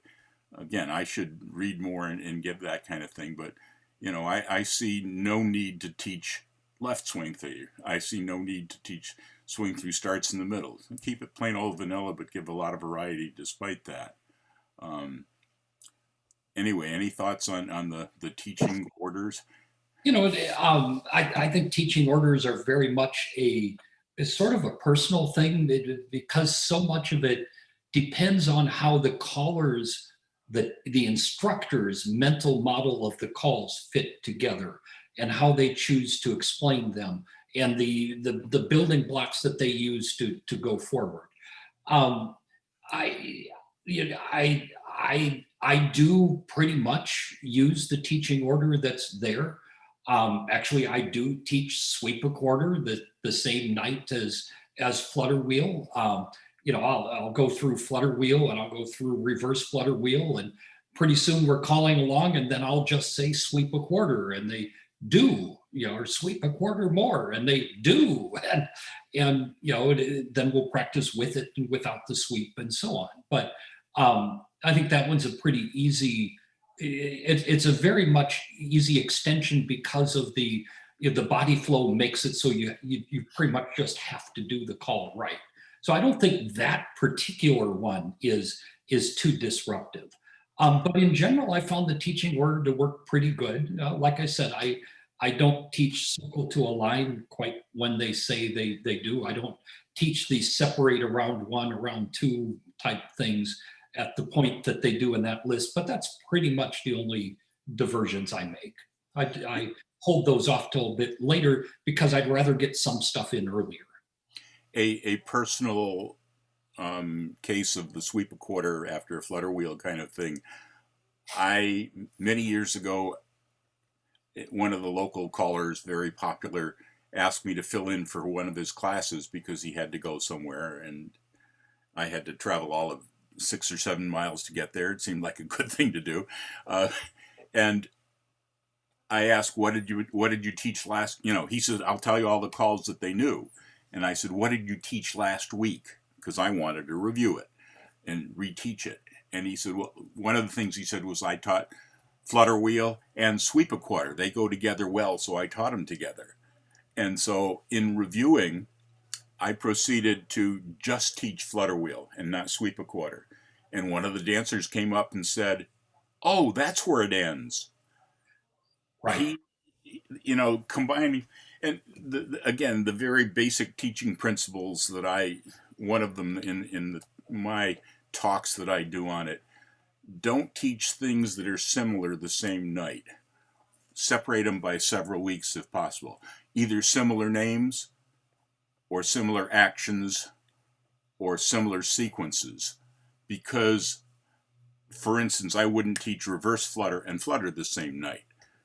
Because teach them one, and then a few weeks later I guess what I wanted to say is, if you teach them one, they're going to say, that's one of the new calls we did. And there's a 50-50 chance they'll do that one. And there's a 70-30 chance they're going to do the wrong one. And you don't want them to do it wrong, because that's teaching their body to do it wrong.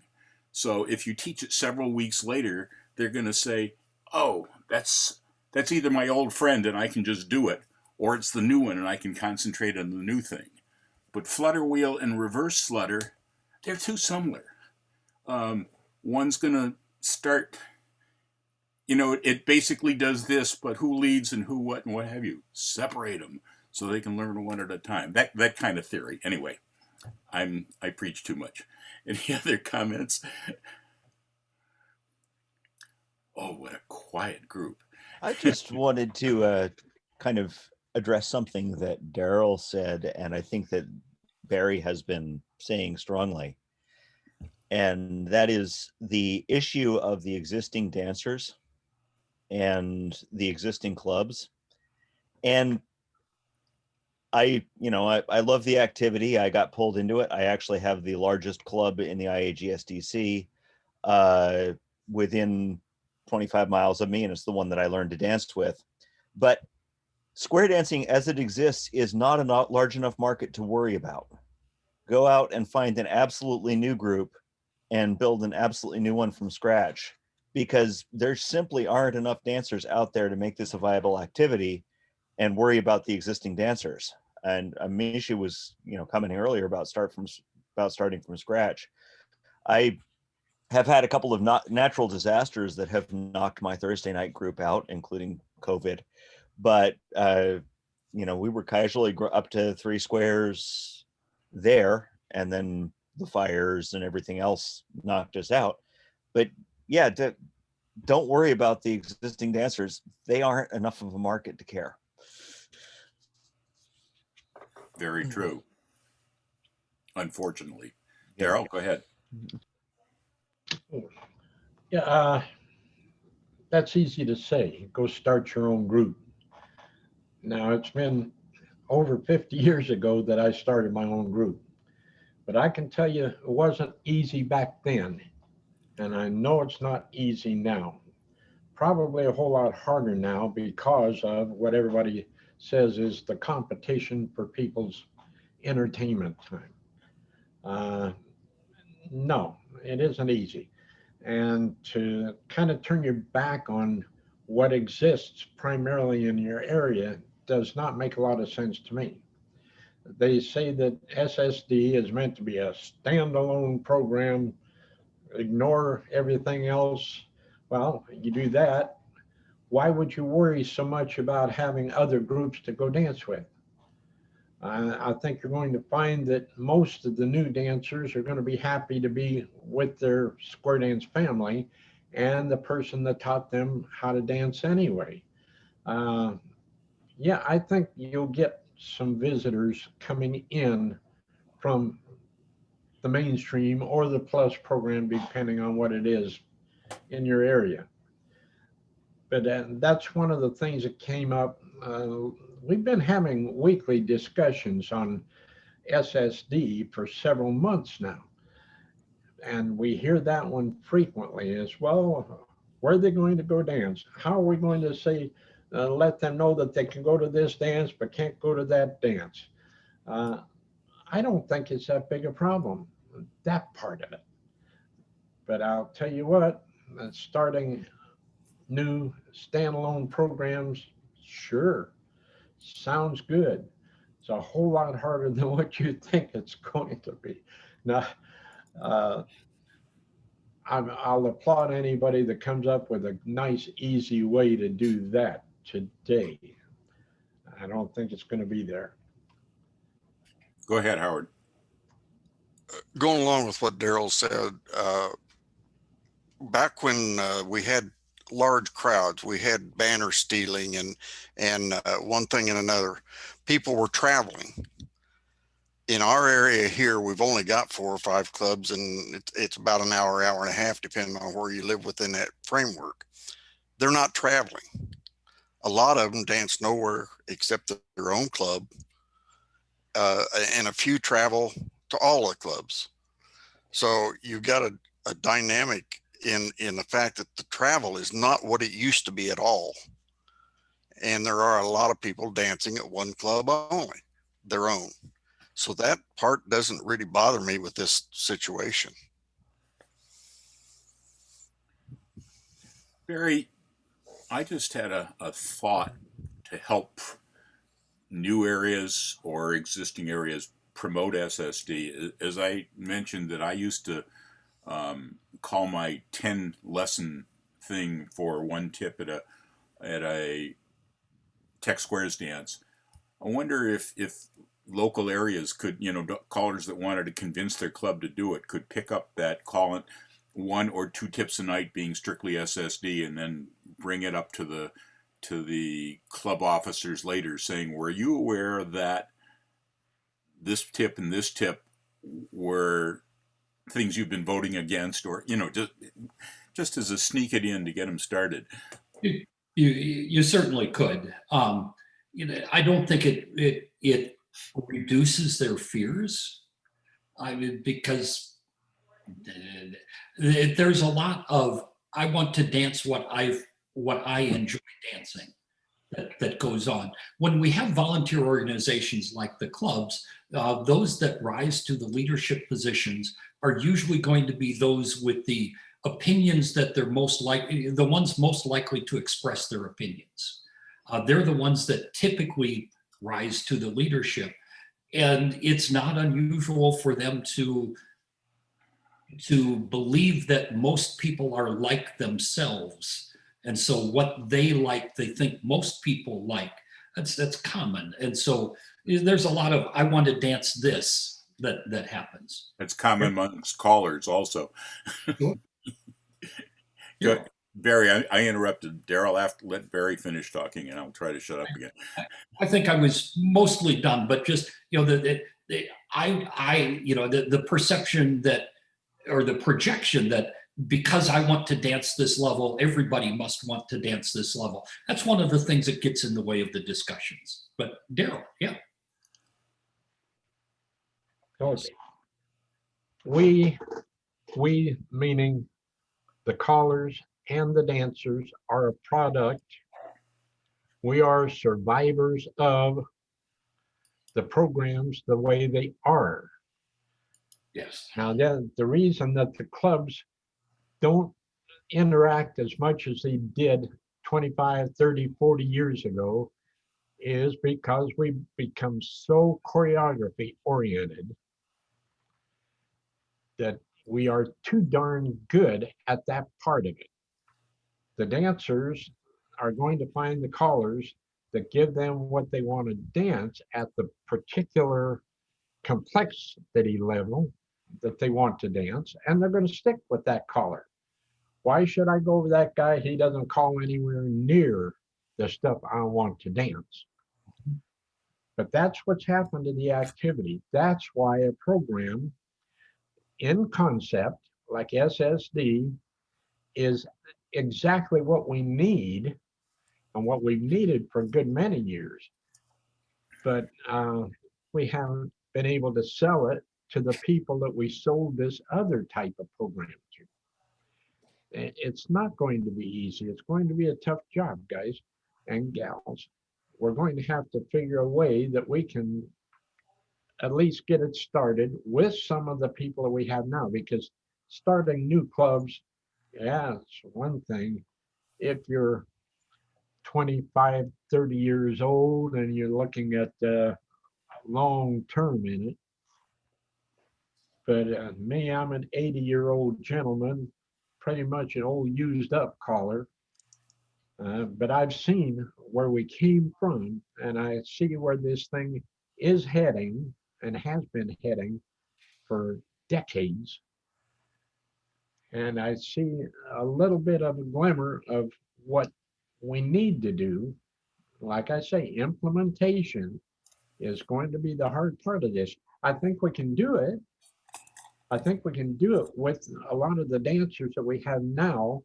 Like I say, if your area is plus, hey, you're getting brand new dancers now, just take them and say, okay, let's start a new program. When they get to that SSD level of dance, say, we're going to have these dances over here. Come on over and just start calling SSD to them. The others want to go on to plus, they can do it. A little more difficult, I think, in a mainstream area. Well, I'll let you know, Daryl, in a few months. Come September, I start teaching the SSD program in Wisconsin, about 80 miles away from Eric Tangman's home, in an area that has traditionally been mainstream. So we'll see where that is. Eric, the Petunia City Squares in Beloit have decided to adopt SSD as their primary dance program. So we'll see how that goes. And I'll be able to report back come January, at least what their impressions are. Hopefully I'll have something to report to you as well, because I've been hired by a club that's that before the pandemic hit was about to go under. And I've already explained to them that I want to do this SSD. So we're going to give it a good try with them, and I'll have their support. So that's a good thing. There again, I don't agree with everything that's included in that SSD, but the main things, the main concept of it to me is somewhat shorter list than mainstream. Not enough to make any difference at all, but limited applications of the movements that we do teach. Now, to me, limited applications means that it's going to, if I were going to teach a walk and dodge, it would be walk and dodge, partner trade, and reverse flutter wheel. It would be a combination, it would be a module of some sort that I know doggone good and well everybody in the country is going to be able to dance. To me, that's standard. So the old half applications and multiple lesson sessions. Keep them short enough that you can start and let this, the first group going through, angel the second group, and hopefully both of them angel the third group. Make it available to join more than once a year. So those two things, limited applications, multiple classes. As I say, snow them with singing calls. You know, that's where the entertainment is. Eric, you had your hand up.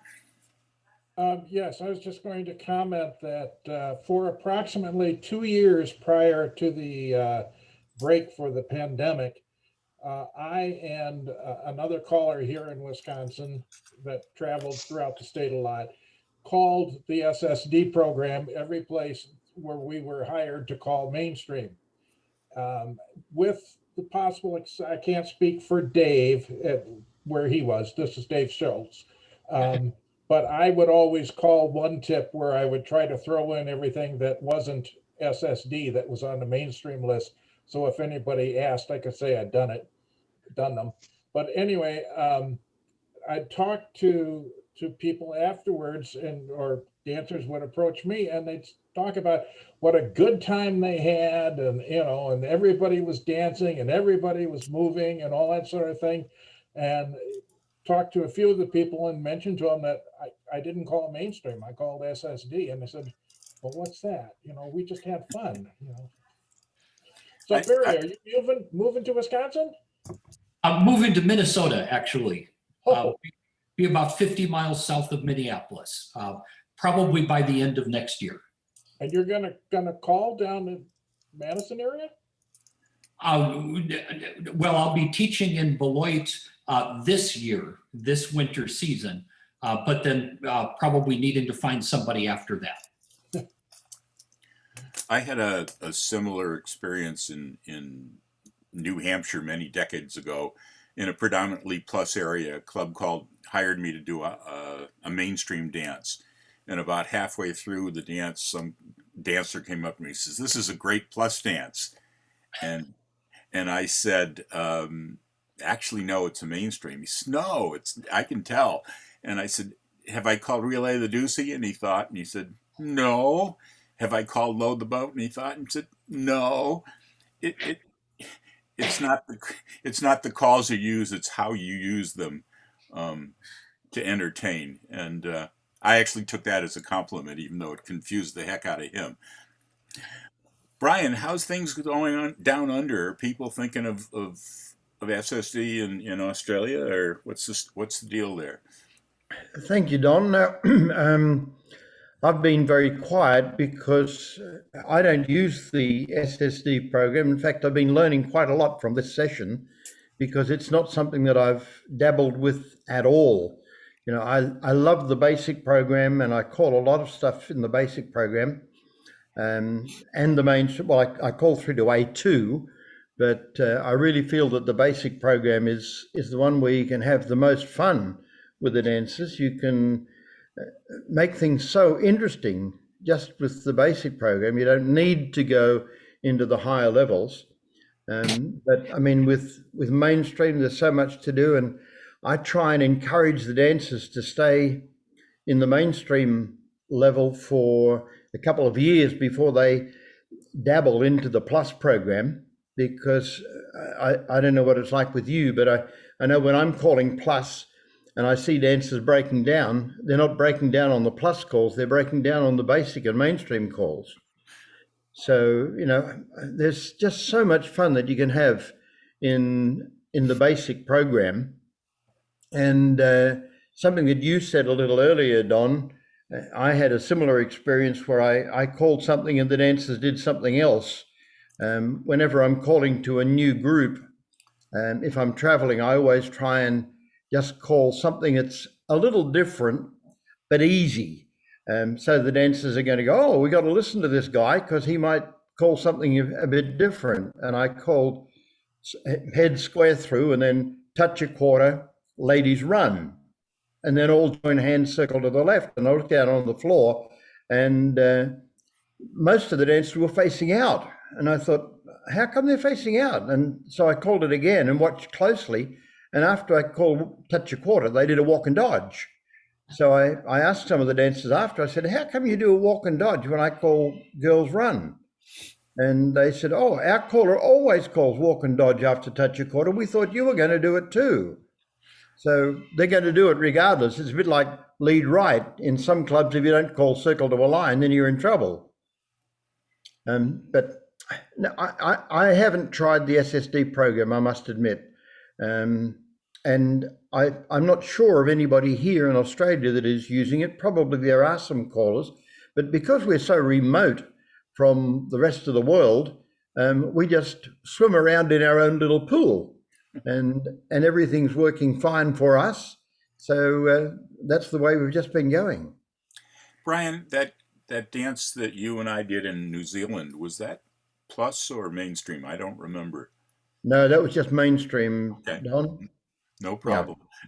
Yeah. Oh, what was I going to say?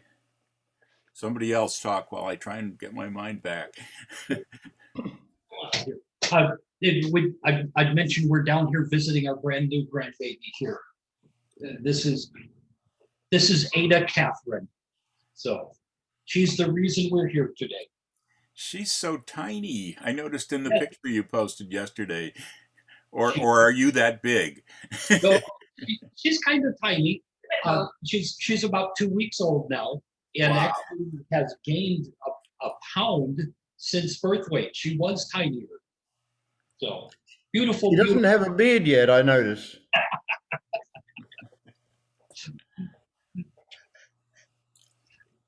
Very good. So our lunch is here. I'm going to drop off. Thank you guys. Thank you guys for all the time, for the opportunity to come. It's been a treat talking with you once again. Thank you so much. Thank you, Barry. Thank you, Barry, and a beautiful baby.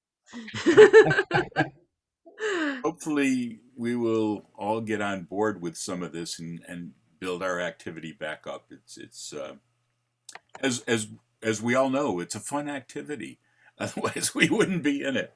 But you got to get people to try and start and then not lose them with confusion. Oh, Brian, what time is it there? Well past bedtime. It's I think it's just coming up to 3 o'clock in the morning. And you got back from a dance is why you were able to join us, or? No. I've been sitting up waiting because it's been a long time since I've been on one of the sessions, and I thought it was time that I put an appearance in again. And we're actually in lockdown here at the moment. There's been a couple of COVID cases detected in Sydney. That's about a bit over an hour's drive from here, about an hour and a half from where I live, south. And we're classified as being in the greater Sydney area, and that whole area is in lockdown. So we're not even allowed to leave the house at the moment. Wow. I thought you guys were doing really well. We are. We have been, but we've got this new variant here at the moment. It's I think it's the one that's come from India, and it's very much more contagious than the one that we had last year. So they're pulling all the stops out to try and get on top of this thing. I have had my first vaccination, and I've got the next one due in about a week. But yeah, it's very serious, and they're trying to get on top of it by locking down the whole area, which means all our clubs have closed. You know, there's nothing that we can do about it. We're not even allowed to go out and visit people. We're allowed to go out for medical help or to buy food. That's about it. I applaud the strictness, because you guys have been doing relatively well compared to the rest of the world, and might as well clamp down and keep it that way. I hadn't heard about that. I've got 2 other Australians in one of my mental image classes now, but they hadn't mentioned it. And I think one's fairly close to There you. was a fairly big weekend down near the Victorian border this weekend, and I found out tonight that it was cancelled at 6 o'clock tonight. That's 6 o'clock Saturday evening. So yeah, the whole thing had the plug pulled on it. All the people that were there have had to go home and isolate. They have to quarantine. So it's very nasty. The square dancing here has been pretty normal since about March this year. All 4 of my clubs have been operating since March, and this is the first time we've had to lock down since then. Wow. So we're in lockdown for 2 weeks. Tonight is the first night, so we've got 2 weeks of trying to find something to do at home, and hopefully we'll be out of it again. So glad that we were able to provide something for you to do at home. It's been lovely. I've enjoyed seeing it. Well, Howard, what's up? I got a final thought on what I've thought about this SSD. We know what we've been doing is not working and hasn't been working for probably 30 or 40 years. It's been going downhill that long. Maybe we shouldn't be so interested in putting SSD into our ordinary dancing, but to bring the ordinary dancing into SSD that seems to be working. Because what we were working wasn't working. And there's nothing wrong with something that might be a godsend at this time. Interesting. And I think partly what I was saying, and I can't recall who else, but at a regular dance, just call some SSD and then to let people know you've just been brought down to SSD and you didn't complain, kind of thing. Bring it to, rather than adding S. I was going to ask him, it's kind of, I should have done it when there were more people here, but does anybody know if they have an SSD hall at this year's national convention going on in Jackson, Mississippi? Yes, limited. Limited? And it'll be interesting to 4 to 6 hear. hours or something. What was that? 4 to 6 hours, perhaps over 2 nights. It'll be interesting to see if anyone shows up for that or what the feedback is. I suspect that it'll be fairly low because as Barry said, you've got to build slowly. You've got to get one group after another until the enthusiasm of the new people builds the group. Somebody was just waving as well as Yolanda, and I can't tell whether they were wanting to talk or saying goodbye, but I think they said goodbye. We were saying goodbye to Brian. Oh, He was Brian. gonna get some sleep. What a great idea. Oh, that's right. There it is in the notes. In the chat. I just can't generally read the chat at the same time. Well, I hope that having an SSD group at nationals means that some people who've not been exposed to the idea might be able to try it and see what it's like. You know, and that would be great. I think it's wishful thinking, Yolanda, but that'll be great. But at least it'll expose some callers who are assigned to that to see that they can call, as I say, the look and feel of what we all love, and still not have to throw in a few of the other calls. With that, I think we've gotten down to a smaller group and we've gotten down to less talk, and I think we should let Dan go celebrate his birthday. yes. Happy birthday, Dan. Happy birthday. Thank you, Yolanda. And many more. Yeah, I have apparently I've been volunteered to go help refurbish a church, and then I have all of these things to deliver, and then I have a hot water heater to fix. So it's going to be a busy day. To speak nothing of putting this video up online. Yeah, that too. Cool. Thank you. You won't be bored. You won't be bored. I'm never bored. I've been enjoying some of. I know this is off topic, but I've been enjoying your carpentry on Facebook. Yeah, the toy chest that I built is one of the things that I need to deliver today. So someone else mentioned enjoying Dan's stuff too. It's and what do you do in your spare? No, never mind. I was just going to ask what his products were as a other woodworker. Oh, hit me up on Facebook or email, and I will share way too many pictures of things. Okay, and thanks, Dan. Not enough pictures of everything. Yeah, please. Cool. All right. With that, I will catch you all 2 weeks hence, I guess, or on Facebook or next week, wherever. Yes. Great idea. Cool. I'm on my way too. Okay. Cheers. And I think Dawn has a birthday in a couple of days, right? Tomorrow, Monday. I believe. Tomorrow. Aha. Yeah. So happy birthday to you as well, Dawn. Thank you. Thank you. And many more as well. I'm looking forward to not being on Zoom then. I will miss you. Oh, okay. Hannah, our camera has frozen. Sorry about that. And I was trying to figure out why there was a female voice, and all I saw was Lars's picture, but I knew it wasn't. Thank you, Hannah. So I am going to try and find the leave button. I'm on my way. Dan, go do your thing. Everybody else, enjoy your weekend, your week. Thank you. Great chat. Yes. Thank you, everybody. Thank you. Bye-bye. Bye-bye. Enjoy your weekend. Thank Bye. you. Same to you.